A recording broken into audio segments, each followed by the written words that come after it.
Africa दुनिया का दूसरा सबसे बड़ा महाद्वीप अपने अलग अलग लैंडस्केप्स और रिच वाइल्ड लाइफ के लिए जाना जाता है। यहाँ की विविधता और प्राकृतिक सुंदरता अद्वितीय है। लेकिन क्या आपको पता है कि अफ्रीका धीरे धीरे दो हिस्सों में बंट रहा है? यह प्रक्रिया लाखों सालों से चल रही है और अभी भी जारी है। यह अद्भुत जियोलॉजिकल इवेंट अभी पूर्वी अफ्रीका में हो रहा है। यहाँ की जमीन धीरे धीरे फट रही है, जिससे एक विशाल दरार बन रही है।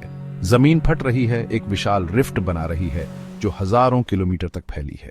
यह दरार इतनी बड़ी है कि इसे अंतरिक्ष से भी देखा जा सकता है।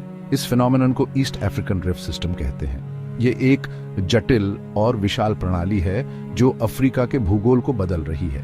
ये वैलीज और वोल्केनोज की एक सीरीज है जो दो टेक्टोनिक प्लेट्स, अफ्रीकन प्लेट और सोमाली प्लेट के बीच की बाउंड्री को मार्क करती है।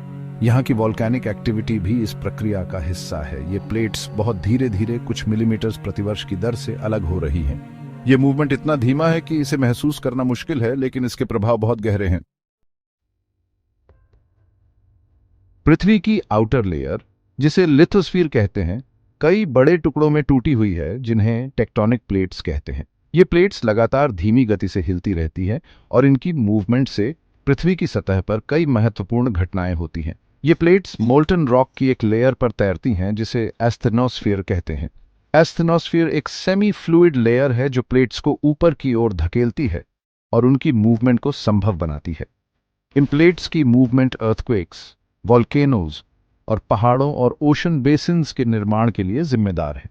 जब प्लेट्स आपस में टकराती हैं तो भूकंप आते हैं और ज्वालामुखी फटते हैं। इसी तरह जब प्लेट्स अलग होती हैं तो नए पहाड़ और महासागरीय बेसिन बनते हैं। पूर्वी अफ्रीका में अफ्रीकन प्लेट और सोमाली प्लेट पृथ्वी के मैंटल से राइजिंग हीट के कारण अलग हो रही है। यह प्रक्रिया लाखों सालों से चल रही है और धीरे धीरे एक विशाल रिफ्ट वैली का निर्माण कर रही है। यह हीट एस्थेनोस्फीयर में कन्वेक्शन करंट्स बनाती है जो प्लेट्स को अपने साथ खींचती है। कन्वेक्शन करंट्स गर्मी को ऊपर की ओर ले जाती है, जिससे प्लेट्स की मूवमेंट होती है। जैसे जैसे प्लेट्स अलग होती जाती हैं, क्रस्ट पतली होती जाती है और क्रैक्स आने लगते हैं, जिससे एक रिफ्ट वैली बनती है। यह प्रक्रिया धीरे धीरे होती है, लेकिन समय के साथ यह पृथ्वी की सतह को बदल देती है। जैसे जैसे ईस्ट अफ्रीकन रिफ्ट चौड़ा होगा, यह एक विशाल भूवैज्ञानिक परिवर्तन का संकेत है। बीच की जमीन नीचे और नीचे सिंक करेगी। यह प्रक्रिया धीमी है, लेकिन इसके परिणाम बहुत गहरे होंगे। अंततः रेड सी और इंडियन ओशन का सी वाटर रिफ्ट वैली में भर जाएगा, जिससे एक नया ओशन बेसिन बनेगा। यह नया महासागर हमारे ग्रह के नक्शे को बदल देगा।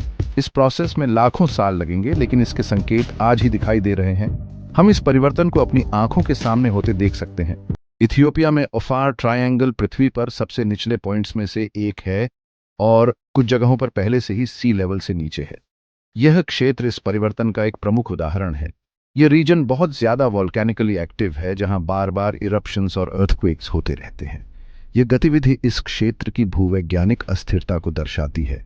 वोल्केनोज की प्रेजेंस चल रहे रिफ्टिंग प्रोसेस का एक और सबूत है। यह सबूत हमें बताता है कि पृथ्वी की सतह लगातार बदल रही है। एक नए ओशन का बनना अफ्रीका के जियोग्राफी को ड्रामेटिकली रीशेप करेगा।